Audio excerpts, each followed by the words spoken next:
बादशाह के हुक्म पर एक कैदी को कैद खाने से बाहर निकाला गया। फांसी से पहले उसकी आखिरी ख्वाहिश पूछी गई। कैदी ने सुकून से कहा, मैं अच्छे खानदान से हूँ, मुझे सिर्फ नस्ली घोड़ों से फांसी दी जाए। पुराने वक्तों में फांसी घोड़ों से दी जाती थी। 2 घोड़े लाए गए। कैदी ने ध्यान से दोनों को देखा और बोला, इनमें एक असली नस्ली है, दूसरा नस्ली नहीं है। बादशाह हैरान रह गया। उसने घोड़ों के मालिक से पूछा। मालिक ने सर झुकाकर कहा, हुजूर सही फरमाया, एक असली नस्ल का है, दूसरा मिलाप वाला है। बादशाह ने कैदी से पूछा, तुम्हें कैसे पता चला? कैदी ने जवाब दिया, नस्ली घोड़ा सुकून से खड़ा है, उसमें ठहराव है, दूसरा बेचैन है, बार बार हिल रहा है। कैदी की समझ देखकर बादशाह बहुत प्रभावित हुआ। उसने हुक्म दिया, इस कैदी की रोटी में एक और रोटी बढ़ा दी जाए। कुछ दिन बाद एक सुनार दरबार में 2 हीरे लेकर आया। उसने कहा, इनमें से जो असली और नकली पहचान ले वही असली जानकार है। पूरा दरबार पहचान न सका। बादशाह को कैदी याद आया। उसे दरबार में बुलाया गया। कैदी ने दोनों हीरे हाथ में लिए और उन्हें हल्का हल्का रगड़ने लगा।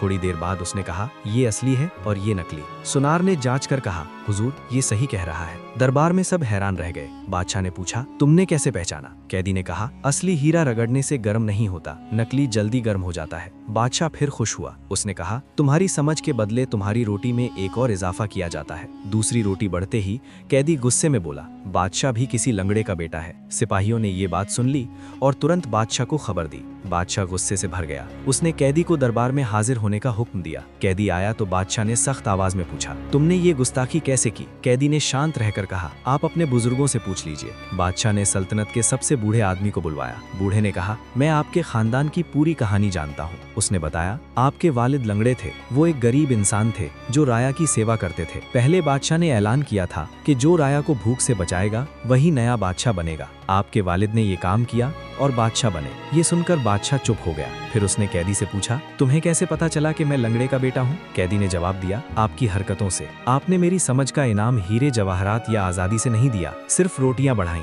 अगर आप ऊंचे खानदान के होते तो बड़ा इनाम देते और मुझे रिहा कर देते। इंसान की चाल चलन और बर्ताव ही उसकी असलियत बता देते हैं। बादशाह को अपनी गलती का एहसास हुआ। उसने कैदी को माफ कर दिया और आज़ाद करने का हुक्म दिया। सबक, इंसान की बात और उसका बर्ताव उसके खानदान और असलियत का पता दे देता है।